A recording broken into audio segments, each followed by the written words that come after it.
They were never supposed to speak. They were never supposed to remember, and yet they knew everything.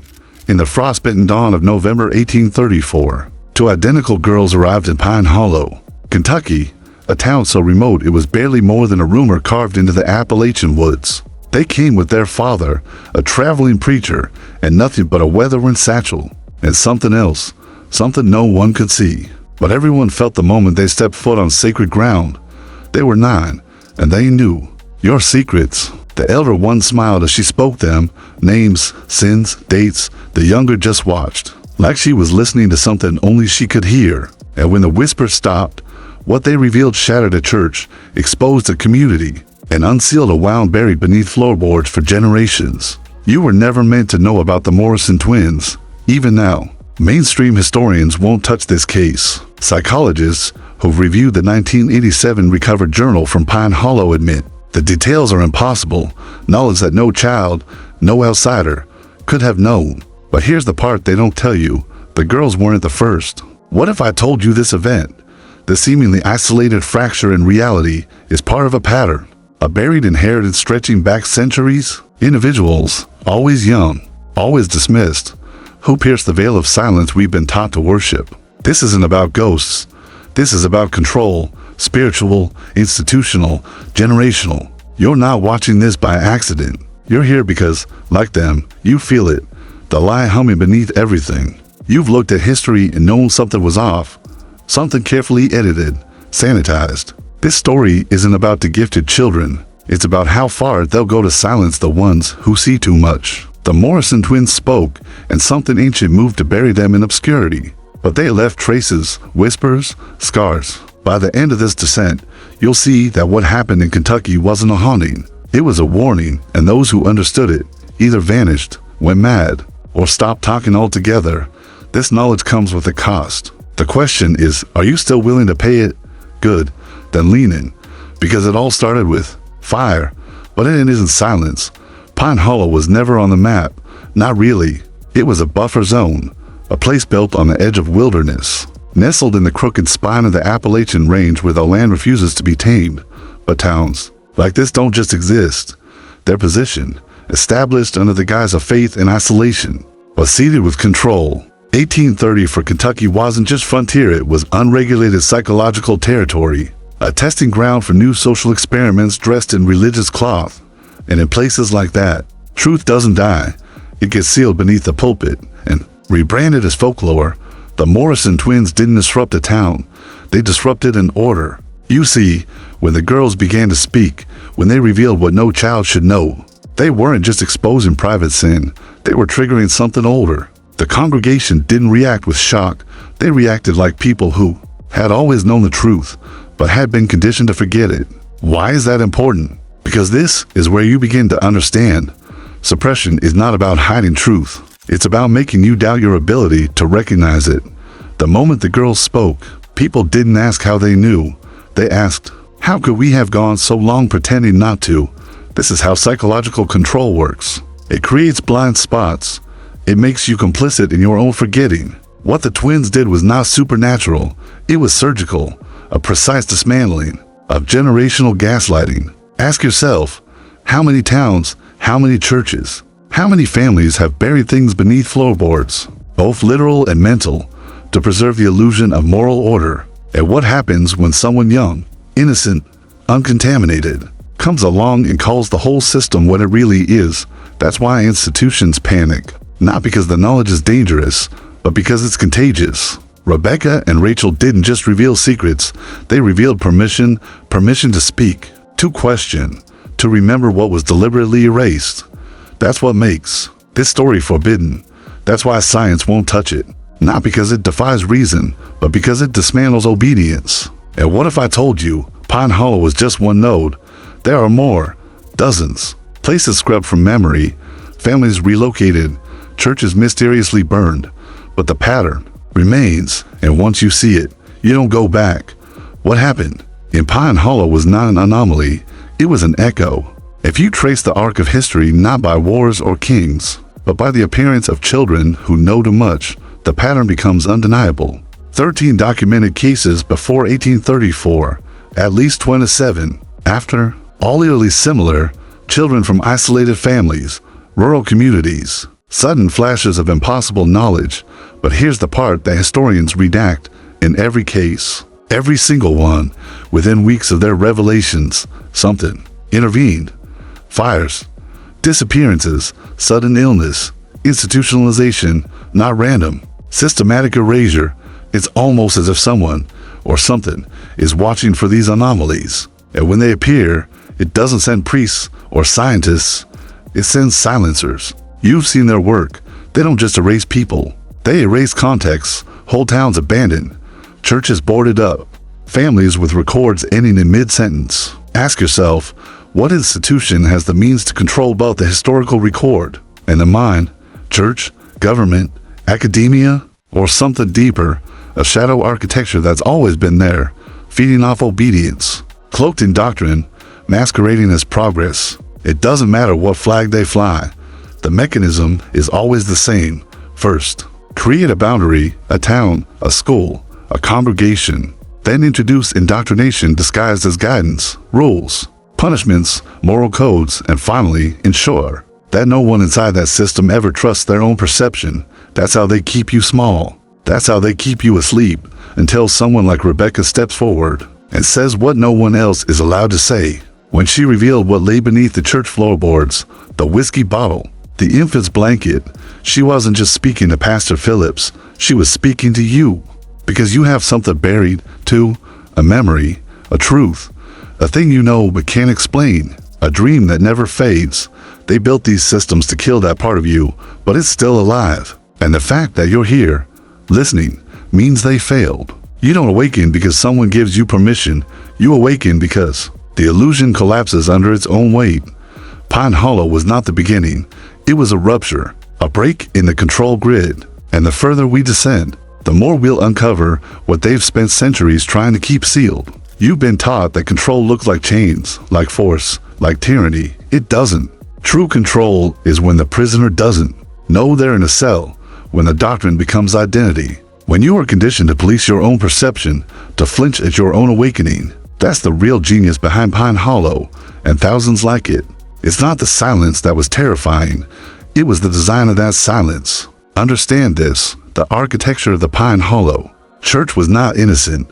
Wooden beams hand-hewn from surrounding trees, aligned precisely to magnetic nodes. The altar positioned not just for religious ceremony, but for containment. Beneath it, not just hidden sin, but something older, something buried before the church even existed. You think that's a coincidence? These churches were never just houses of worship. They were containment chambers built atop older sites, sites of power, of memory, of rupture. And every time a man of God like Pastor Phillips took the pulpit, he was unknowingly reinforcing the spell of suppression. The twins broke that spell, and that's when things started to fracture, when Rachel spoke of the floorboards, and Rebecca named the dead by name. They weren't possessed. They weren't gifted. They were unbound. Their minds hadn't yet been bent to the lattice work of obedience. They weren't reciting scripture. They were accessing something far older than the Bible, something buried in the bones of this land. The real question is, who buried it? Let me make something clear. This wasn't just religious manipulation.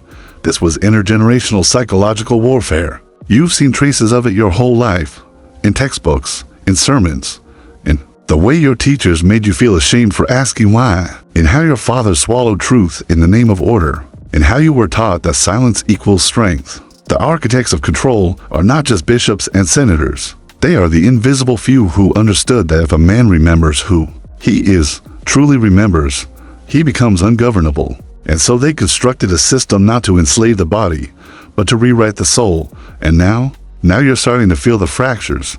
You're starting to remember. And that's what they fear most. Symbols were never meant to be decorations. They were locks, ciphers of control, embedded in architecture, language, and ritual. But only those with the unbroken mind could read them. And in Pine Hollow, in that crumbling wooden church, to 9-year-old, girls began to speak the forbidden syntax. Rebecca described what lay beneath the third floorboard, the whiskey bottle wrapped in an infant's blue blanket. But that was never about alcohol. That was ritual code. Blue is the color of sacrifice. Infant cloth, innocence defiled, hidden beneath the altar. The very place where man is told to surrender his sins was his shame preserved, and the moment she said it aloud, the spell cracked. This wasn't just spiritual revelation. It was a ritual reversal. You've been made to believe that rituals are for the initiated, the priest, the scholar, the sage. But every ritual you've ever known has been used against you. The morning bell at school, the silent oath at military enlistment, the standing for national anthems, eyes on flags, ancient sun symbols veiled in patriotism, every repeated gesture, every choreographed motion. That's the real church. The Morrison twins saw through it. Not because they read some forbidden tome, but because they had not yet been written into the lie. You want to know why they knew what they knew? Because the veil between this world and what lies beneath had not yet fully formed in them. The code hadn't calcified. They spoke like memory returning. And the adults, Phillips, Turner, Whitfield, they recognized it not as something new, but something they had long ago buried inside themselves. And that's why the community began to unravel. Because one awakening leads to another. And within 48 hours of the twins' arrival, symbols long forgotten began resurfacing. Marks carved into the underside of pews, circles around the cemetery tree roots. Inverted verses, not a blasphemy, but a reversal. Someone had been here before, and someone had tried to warn them. But here's the part you're not ready for. This wasn't the first time the girls stood on this land with that knowledge. Hope and Faith Whitman, the twins from 1818, the ones the town claimed had burned in a house fire, they bore the same marks, the same gifts, and they died in that very church, crying out names that only the elders recognized. You beginning to feel it now. This is not a ghost story. This is generational containment, and once you see it, it doesn't let go. It started with whispers, then eyes darting, avoiding, then doors slamming shut, lamps going out earlier than usual, and finally, silence so thick it seemed to press against the skin. By the third day of the Morrison twins' visit, Pine Hollow was unraveling, not from fear, but from recognition. Rebecca and Rachel weren't bringing chaos. They were peeling back agreement. The quiet contract every man, woman, and child had signed the day they chose silence over truth. But here's what matters. The congregation didn't turn against the girls out of disbelief. They turned because they knew they were right. You need to understand this. Institutions don't crumble from scandal. They crumble when the lies no longer collectively sustained. The elders of Pine Hollow had lived with the secret of the Whitman twins for 16 years. They told themselves it was an accident, a mercy, a necessary silence for the good of the community. But deep down, they knew, and when the Morrison twins spoke, they shattered the trance. Here's why twins matter. In nearly every ancient system, Mesopotamian, Celtic, Egyptian, twins were feared, revered, isolated, sometimes killed at birth. Not because they were a threat physically, but because they reflected each other's unfiltered perception. Two souls, one mirror. When one speaks, the other affirms. No hierarchy, no shame, no dilution. This is the one thing control systems can't tolerate, truth that affirms itself. What if I told you the suppression of twins has nothing to do with genetics and everything to do with signal clarity? Two children, unconditioned, unified. See what adults refuse to. They don't need books. They don't need teachers. They just need each other. And when that kind of psychic resonance occurs, the grid, the one they built around your perception, begins to shatter. That's why, from Babylon to Kentucky, twins have always been a threat. Rebecca and Rachel didn't bring knowledge. They brought remembering, and when that happens, the system responds. Church bells rang with no hands to ring them. Dogs howled without reason. And the journal of Pastor Phillips, which had until then been meticulously kept, suddenly bore blank. Pages, as if time itself had been interrupted. This is the point of no return. If you've made it this far, then you're no longer an observer.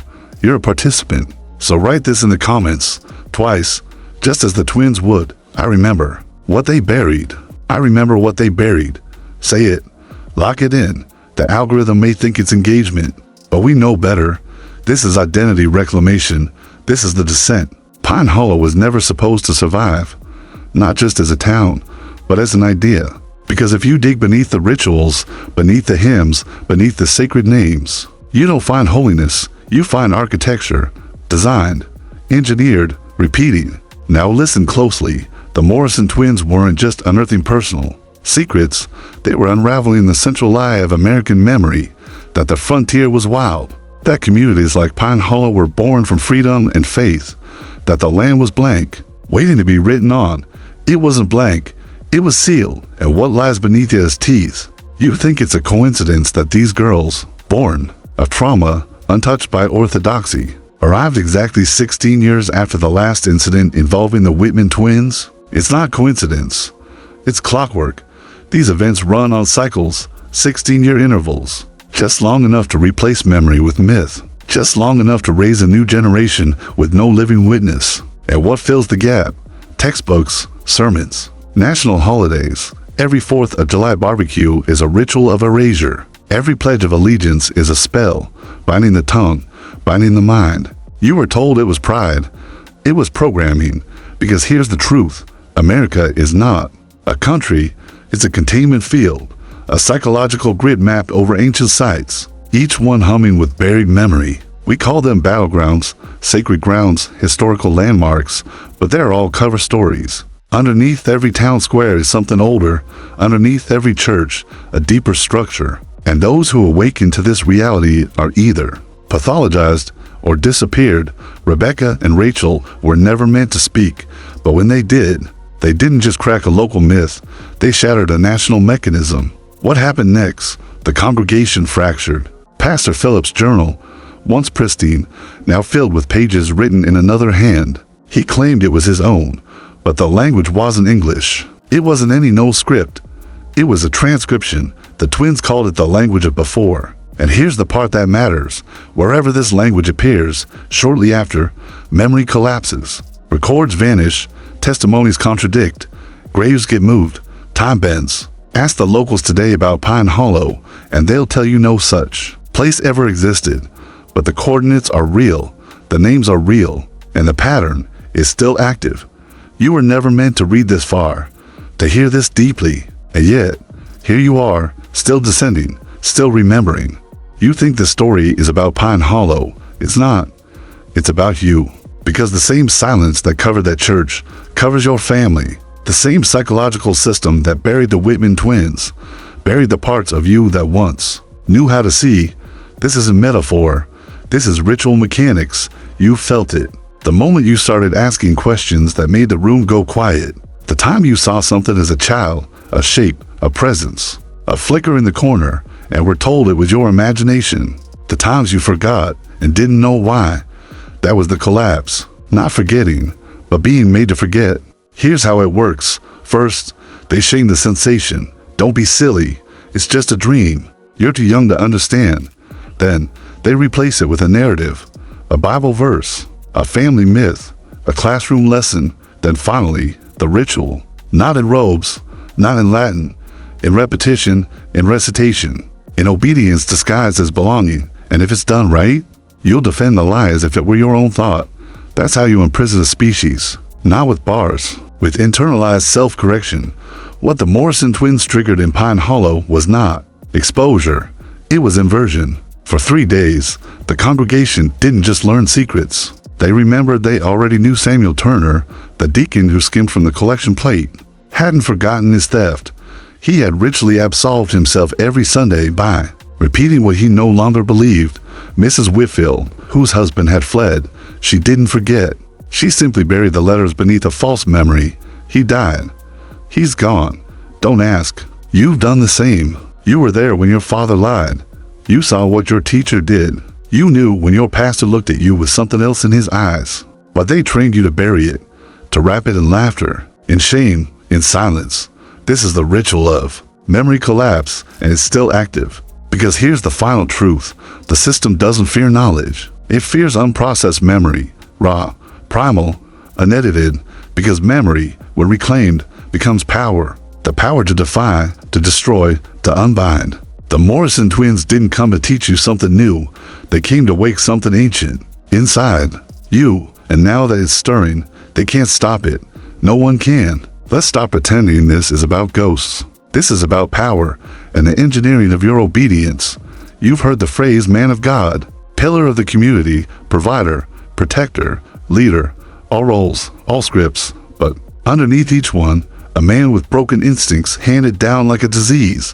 Why? Because a man who trusts his gut, who remembers what he feels, who refuses to swallow the ritual shame passed down through pulpits and politics.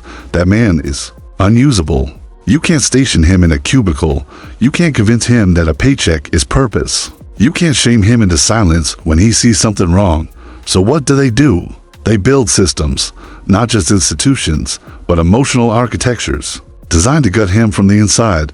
The church says, you're born sinful. The state says, you're only valuable when you produce. Academia says, don't trust instinct, trust data. And the media, it mocks any man who dares see beyond the surface. They told you masculinity was toxic, but it was never masculinity they feared. It was masculine clarity, the kind that cuts through performance, the kind that says, no more pretending. That's what the Morrison twins reawakened in Pine Hollow.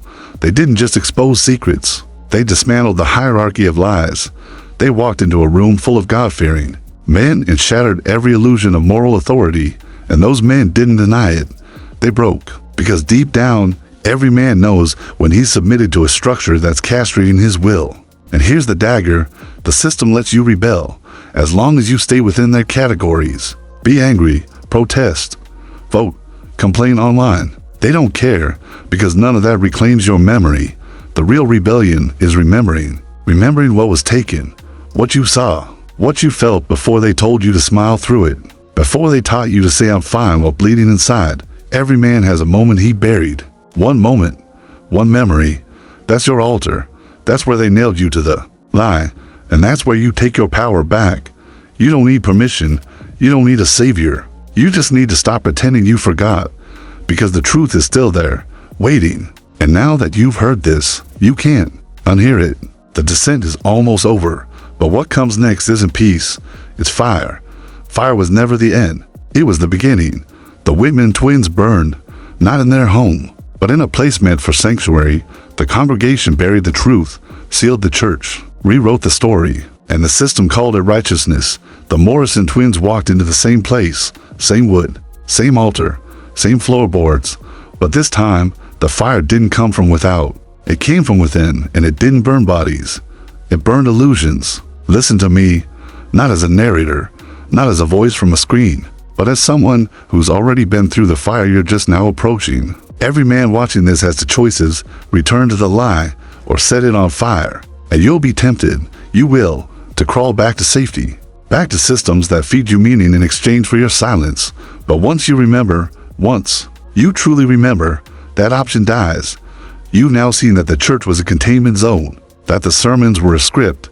That memory is a living force, not just an archive of pain, but a weapon of clarity. Every man who reclaims his memory becomes a breach in the prison wall. And if enough of us remember, the system collapses, because it can't control awakened men. Not when we speak, not when we stand, not when we stop apologizing for seeing the pattern. Pine Hollow wasn't just a forgotten town, it was a test site, one of hundreds, scattered across the country like ritual scars, each one echoing the same design. Build the church, plant the flag, preach the myth, bury the truth, but truth doesn't stay buried forever. Not when it's written into blood, not when it's passed down through fire. And dream and name, Rebecca and Rachel were not the beginning. They were the return. And now, so are you. No more waiting, no more asking. You don't need the world's permission to become what they fear most. A man who remembers, a man who speaks, a man who burns what was built to contain him. So light the match, breathe the ash, and walk into the fire with your eyes wide open. Because this isn't the end of the story, it's the end of the story and the beginning of yours.